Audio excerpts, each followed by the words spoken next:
बच्चों, let's read out the question. Why is molality preferred over molarity in expressing the concentration of a solution? Question बोल रहा है आपको क्यों हम मोलालिटी को प्रेफर करते हैं ज्यादा एज कम्पेयर टू मोलारिटी जब हम कॉन्सेंट्रेशन ऑफ सॉल्यूशन को एक्सप्रेस करते हैं। तो फर्स्ट ऑफ ऑल हम पता करते हैं कि मोलालिटी और मोलारिटी क्या होती है। सो इस क्वेश्चन के लिए हम जो की कॉन्सेप्ट यूज करेंगे वो है मोलारिटी और मोलालिटी क्या होते हैं। First of all talk about the molarity, जिसको हम कैपिटल एम से डिनोट करते हैं। मोलारिटी होता है आपका number of moles of solute,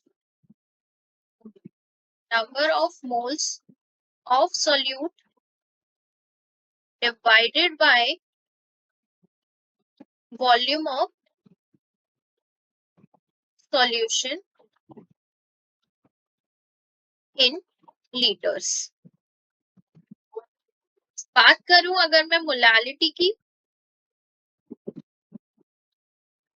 molality जिसको हम स्मॉल m से रिप्रेजेंट करते हैं, it is the number of moles of solute, number of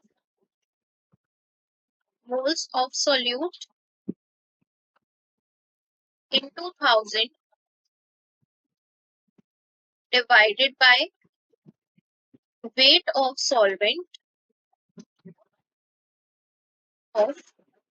solvent in ग्राम।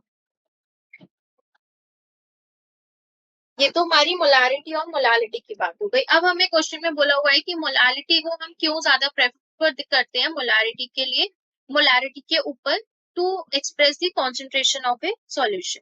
आप यहाँ पे देखो, मोलारिटी के लिए हमें क्या चाहिए, वॉल्यूम, और मोलालिटी के लिए हमें चाहिए वेट। तो जो हमारा मोलारिटी है वो वॉल्यूम हमने पढ़ा है PV is equal to NRT, जिसमें V जो होता है वो डायरेक्टली प्रोपोर्शनल है टेम्परेचर के। तो बेसिकली ये जो वॉल्यूम है ये हमारे टेम्परेचर के साथ क्या करता है, अफेक्ट करता है, यानी कि चेंज देता है, जबकि वेट का टेम्परेचर के साथ कोई भी ऐसा रिलेशन नहीं है। इसीलिए हम मोलालिटी को ज्यादा प्रेफरेंस देते हैं एज कंपेयर टू मोलारिटी। तो आंसर रहेगा इस क्वेश्चन का कि molarity is a function of, molarity is a function of volume which can be affected by changing the temperature, affected by changing the temperature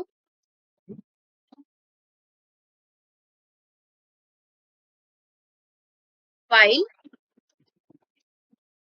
molality क्या करती है, molality is the function of weight which cannot affected by, which cannot affected by temperature. So molality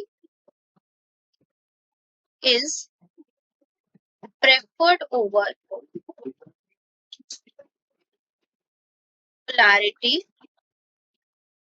in expressing the concentration of solution, in expressing the concentration of a solution. So this is the answer for this question. Hopefully you will understood it well. Best of luck.